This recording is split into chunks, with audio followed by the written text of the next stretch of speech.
Hey, good morning. Our Bible study comes from Matthew chapter 10, verses 11 through 20. And just to make sure you remember, this is speaking in regards to when Jesus sent out the disciples. Verse 11 through 20 reads as follows: Whatever town or village you enter, search there for some worthy person and stay at their house until you leave. As you enter the home, give it your greeting. If the home is deserving, let your peace rest on it. If it is not, let your peace return to you. If anyone will not welcome you or listen to your words, leave that home or town and shake the dust off your feet. Truly I tell you, it will be more bearable for Sodom and Gomorrah on the day of judgment than for that town. I am sending you out like sheep among wolves. Therefore, be as shrewd as snakes and as innocent as doves. Be on your guard. You will be handed over to the local councils and be flogged in the synagogues. On my account, you will be brought before governors and kings as witnesses to them and to the Gentiles. But when they arrest you, do not worry about what to say or how to say it. At that time, you will be given what to say, for it will not be you speaking, but the Spirit of your Father speaking through you. As we notice here in verse 11, when they're entering these villages, it says, and into whatsoever city or village you shall enter, the Lord is telling them, do something. Search out someone who is worthy in it. And when you find that person, stay with them. And there's a reason for that. And just like with us, if we go at certain times of the day or there's things going on, we get caught up in that. And the Lord doesn't want us to get caught up in that. He wants them to get caught up with somebody who wants to know who God is and who is worthy to invite them in because they are seeking the Lord for themselves. And in verse 12, he says, as you enter into the house, salute it, and if the house be worthy, let your peace come upon it. But if it be not worthy, let your peace return to you. And when he says the house, he's speaking of the family. Just like when he speaks of the church, he speaks of the people that were being saluted.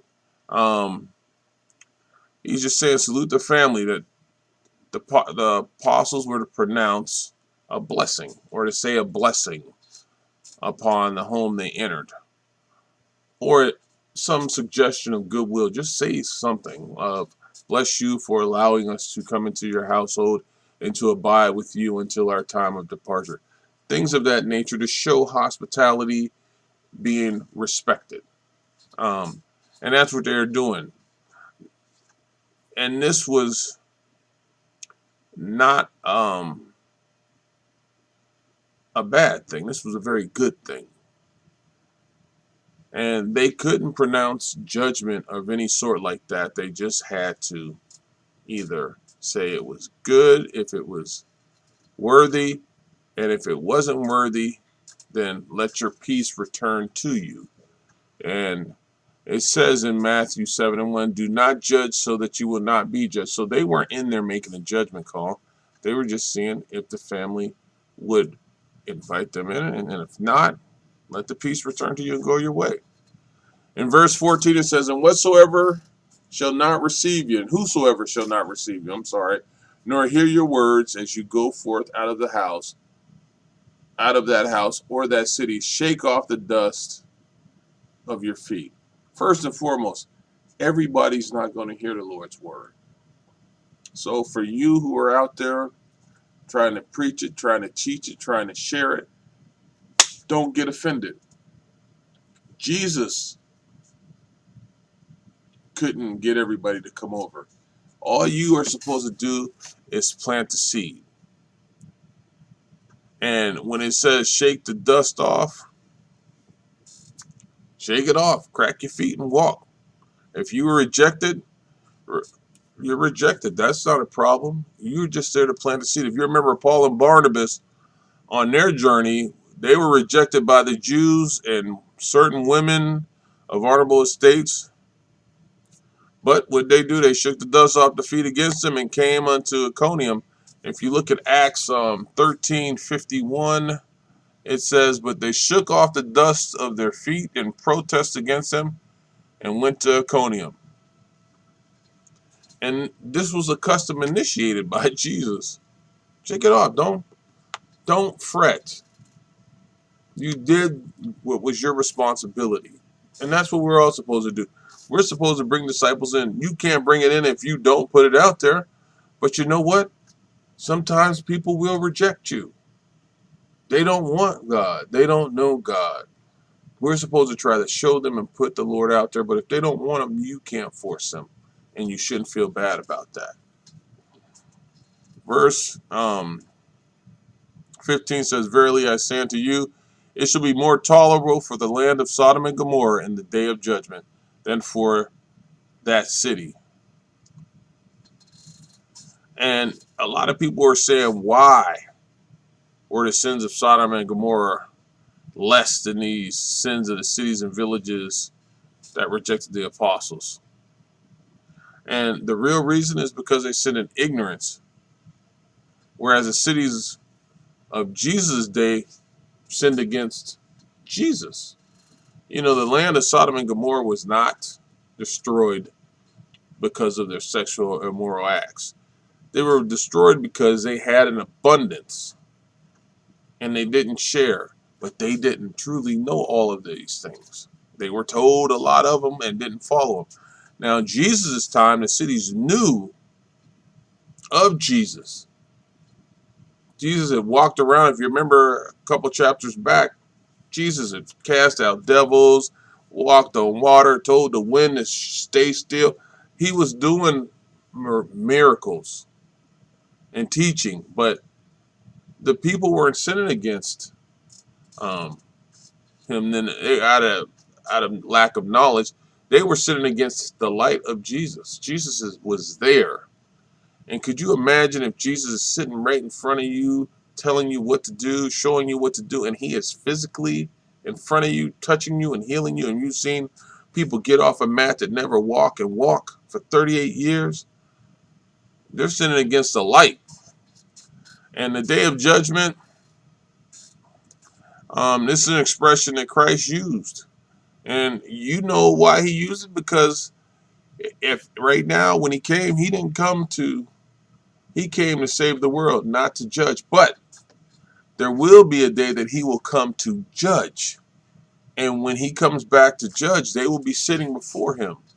And it says in Matthew 12:41, the men of Nineveh will stand up with this generation at the judgment and will condemn it because they repented at the preaching of Jonah.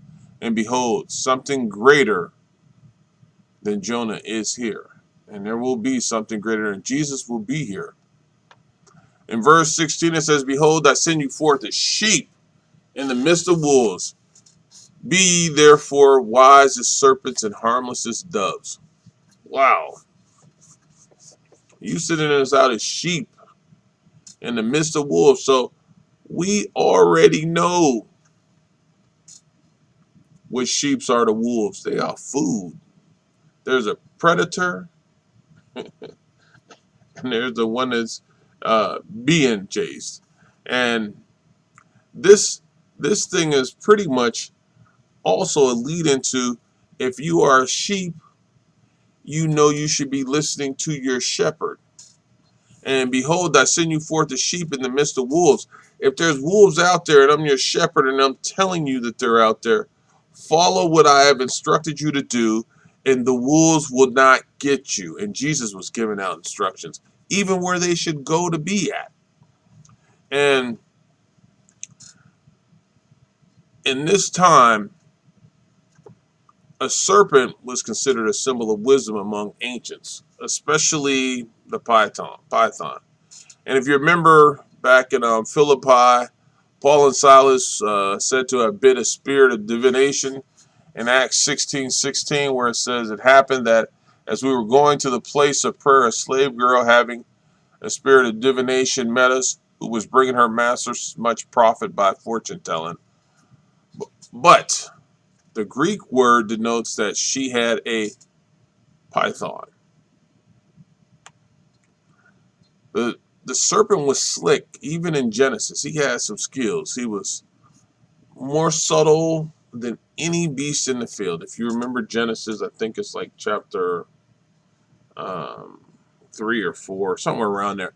But when he approached Eve, he didn't approach her all boisterous. He was slick. He was wise about how he approached her because he knew he couldn't approach her any other way. So he's telling them, be therefore wise as serpents. And then it says, and harmless as doves. Wow. The dove was a symbol of harmlessness. Remember the second bird that went out from Noah. And its significance from, and it's like I just said, its significance from Noah's use as a messenger when he sent them out the ark. The first bird was the raven, and then it was the dove. And you can look up Matthew 3:16, and you can see after being baptized, Jesus came up immediately from the water, and behold, the heavens were opened, and he saw the Spirit of God descending as a dove and lighting on him. So the dove was just a symbol of innocence and harmlessness. The brutal and vicious dangers that the apostles were going to be in would be like they were being preyed on, is what Jesus is saying here. And he uses terms that they are definitely familiar with. And they would be concealed by the Lord, but they had to stay within what the shepherd told them. And this was a dangerous situation. This wasn't something where they just went out and people were like, oh yeah, come on in, come have lunch, whatever. This was a dangerous situation. And all they needed was one wolf, one bad situation in this flock of sheep to slaughter them. It doesn't take a lot of wolves to slaughter sheep. Matter of fact, it takes a lot of sheep to feed wolves, because wolves will eat one and go to the next when they're ready, and go to the next when they're ready, until they're gone. But you only need one wolf to do that. So it didn't take a lot to cause destruction. So Jesus is telling them that bad things are going to come your way. Just stay with me. And then in verse 17 it says, but beware of men. So there are some more wolves right there. For they will deliver you up for councils, and in their synagogues will scourge you. And the synagogues, they're being identified as enemies. How about that? They are in opposition to Christ and the way that he is teaching. The Pharisees are bothered. And the sad thing is it came mostly from the Jews. The reason they didn't go teach to the Gentiles yet, truthfully, is because, one, the Lord told them not to, and the Jews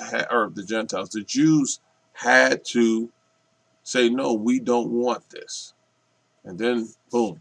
And we were blessed with them not wanting. Verse 18 says, yea, and before governors and kings shall you be brought for my sake, for a testimony to them and to the Gentiles. And you can see that came true when the apostles had to speak in front of Herod, and that's in Acts 5 and Acts 12. And remember, they had to speak in front of the Sanhedrin when Peter and John schooled them. And even before other authorities. But you can also see this happening throughout. These are just certain instances, but they happen throughout. So the Lord was telling them, you're going to be brought in front of these people. Remember, they thought, and I want to say it was Peter and John. I'm pretty sure it was Peter and John. They thought they were country bumpkins. Where did they get this knowledge from? Then you go to verse 19. But when they deliver you up, be not anxious how or what ye shall speak, for it shall be given you in that hour what ye shall speak. For it is not ye that speak, but the Spirit of your Father that speaketh in you. Now we just answered how they got this knowledge, and what they were saying, it came from the Father that speaketh in you. And this is a very, very, very strong statement. And it guided the apostles into all truths. This was something that you had to take on faith. And you had to listen to the shepherd. And if you look, it says, it is not ye that speak. God's ministers now must study. Because it's not us that speaks. It's the Lord. Hopefully you are calling on the Lord. And Paul told Timothy to study. 2 Timothy 2:15. And Paul himself studied and placed everything into the Lord. So they all knew that they had to study. And in this case, they were going to study and they were going to speak and they were going to be faithful and they're going to walk and do as he said. And yes, it was not going to be easy. Like they say, the road may be rough. Don't think it's not. You're going to have some suffering.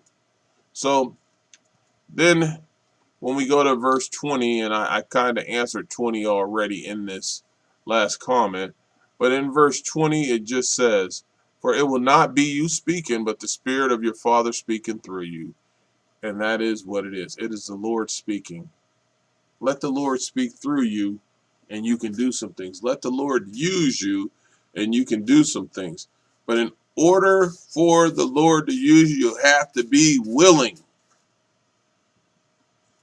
And they were willing to take on the perils that came with being Jesus' 12. Amen.